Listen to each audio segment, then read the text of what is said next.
Olá, alunos, tudo bem? Eu sou o professor Heracles e estamos aqui hoje para a nossa videoaula de matemática. O tema da aula de hoje é inscrição e circunscrição de sólidos. Para essa aula, eu vou usar o nosso material de sala de aula. A ideia central dessa aula é associar a palavra inscrito a interno e circunscrito a externo. A primeira situação para a gente analisar é cilindro inscrito em um prisma, ou seja, o cilindro vai estar dentro do prisma, como a gente está observando aqui na figura. Uma primeira análise mostra para a gente que os dois sólidos têm a mesma altura.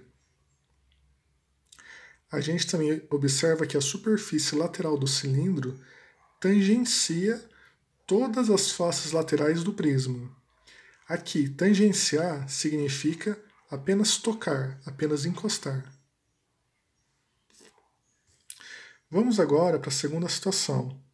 Prisma inscrito em um cilindro. A gente olhando para a figura está olhando um prisma dentro do cilindro. A gente já pode observar que os dois sólidos têm a mesma altura.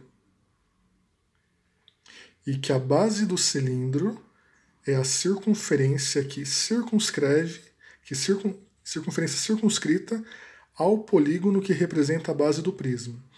Olha só, a base do prisma é um retângulo e a base do cilindro é uma circunferência. Só que a circunferência está do lado externo do retângulo, então ela está circunscrevendo o retângulo. Ao passo que, como o retângulo está dentro da circunferência, ele está inscrito nessa circunferência. A terceira situação para a gente analisar é o octaedro regular inscrito em um cubo.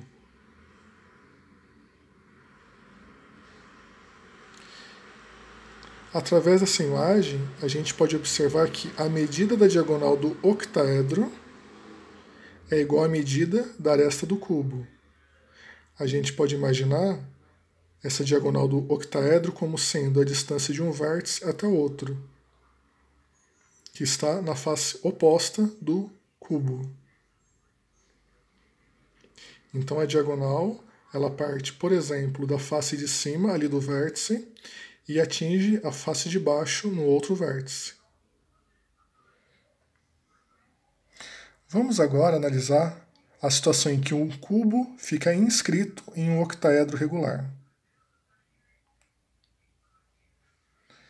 Para essa situação, a medida da aresta do cubo é igual à distância entre os baricentros de duas faces adjacentes.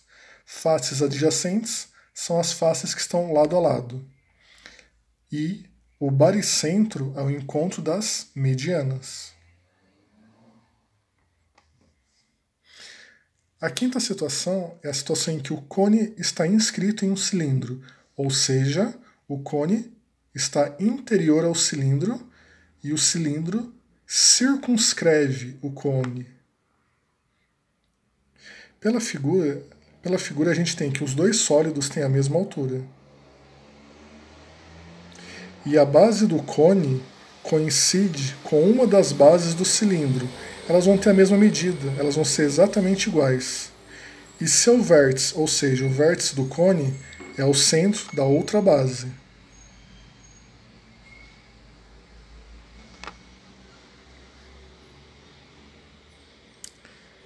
A sexta situação é o cilindro inscrito em um cone.